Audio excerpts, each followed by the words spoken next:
you. Let's talk about all of this with former White House Communications Director Anita Dunn and with Bill Kristol, editor of the Weekly Standard. Good to see you guys. Happy holidays. Merry Christmas. Happy Hanukkah. Good to... And everything to you too, Jake, and your family. Thank you so much. Let's start with Donald Trump.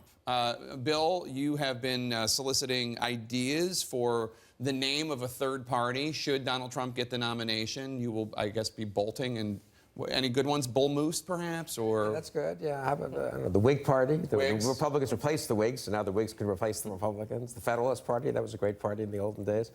I don't think Donald Trump's going to be the nominee, and it's all going according to plan, Jake. No, it's a little, you know, you're a football fan. You're a football fan. It's like misdirection on a running play, play-action pass. You want the Democrats to think, get prepared for Trump, and then, of course, he won't be the nominee, and it will be a 45-year-old senator like Marco Rubio or Ted Cruz, or a young governor like Chris Christie. But I have to say, and the Clinton team will all be ready for Trump. I am starting to sense, while not an embracing of Trump by the Republican establishment, I kind of coming to terms with the fact that he may, in fact, be your nominee. Well, the lead is amazing. He has more of a lead over the Republican field than Hillary Clinton has over Bernie Sanders. Oh. Think if you had said this 6 months ago, Trump will be more ahead of whoever the number 2 is, Cruz, Rubio, whatever, than Clinton is ahead of Sanders. It's nuts.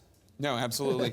That's my deep analysis. That's my deep analysis of the current situation. I don't know, Anita, I don't know how much... Nuts. Right. I don't know how much stock you put in the polls, but the polls do show that Hillary Clinton would have a tough time running against Ted Cruz or Marco Rubio.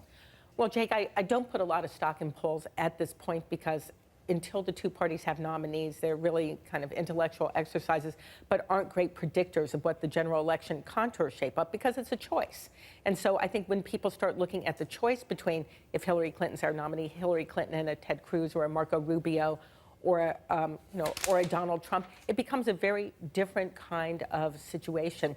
One of the things that's really striking, I was listening to Bill, is that, it seems the Republican Party is really uniting around kind of the idea of a Donald Trump sort of message, that a really primal scream against their establishment, whereas the Democratic Party seems to be uniting around, the idea of the establishment itself. The idea of the establishment, but also continuity. And it's, I think, a really strong message about how Democrats feel about, the Obama administration and, and moving forward with some of the same sorts of values and ideas that the president has actually, worked for 7 years. Bill, do you have any thoughts on Donald Trump's use of the word schlonged to describe what happened to Hillary Clinton in the 2008 primaries? Can I just keep them to myself?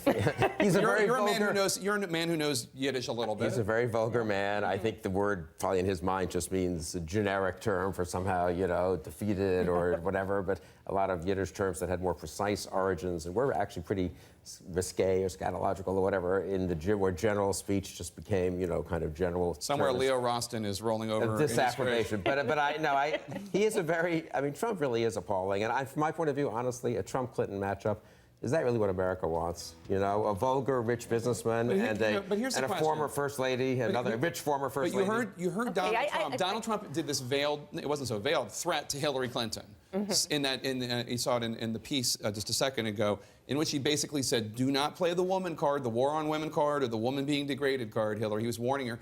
It seemed very clear to me, or he was saying, I will be talking, if you keep doing that, I'm going to talk about Bill. Isn't that a risk? I want to take issue first Not Bill with... Kristol. I understand, and I will defend Bill Kristol. Thank you. But no, I want to take issue with something Bill just said, which is, to characterize Hillary Clinton as a former first lady, former wealthy first lady, is to ignore a lot of her experience and a lot of the things she's accomplished. And I think when voters look at her, they see someone who is undoubtedly qualified for the presidency, someone who's very tough, and who has proven that toughness over the years, winning and losing. And you can often learn more about a person by how they react to a loss and how they react to a victory.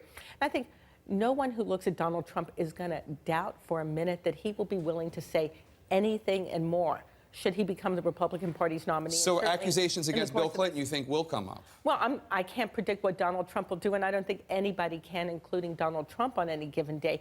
But the reality is he's shown that he isn't going to stop at anything. But the real question is that really what the American people want to hear? Is that what they're looking for in the next president? And I think Democrats look at him and they say, that's not the winning ticket for, the American people. We'll take that matchup. Merry Christmas, Happy Hanukkah, Happy New Year to both of you. Thanks And so much you. for being here. Thank really you, and to appreciate your it. viewers.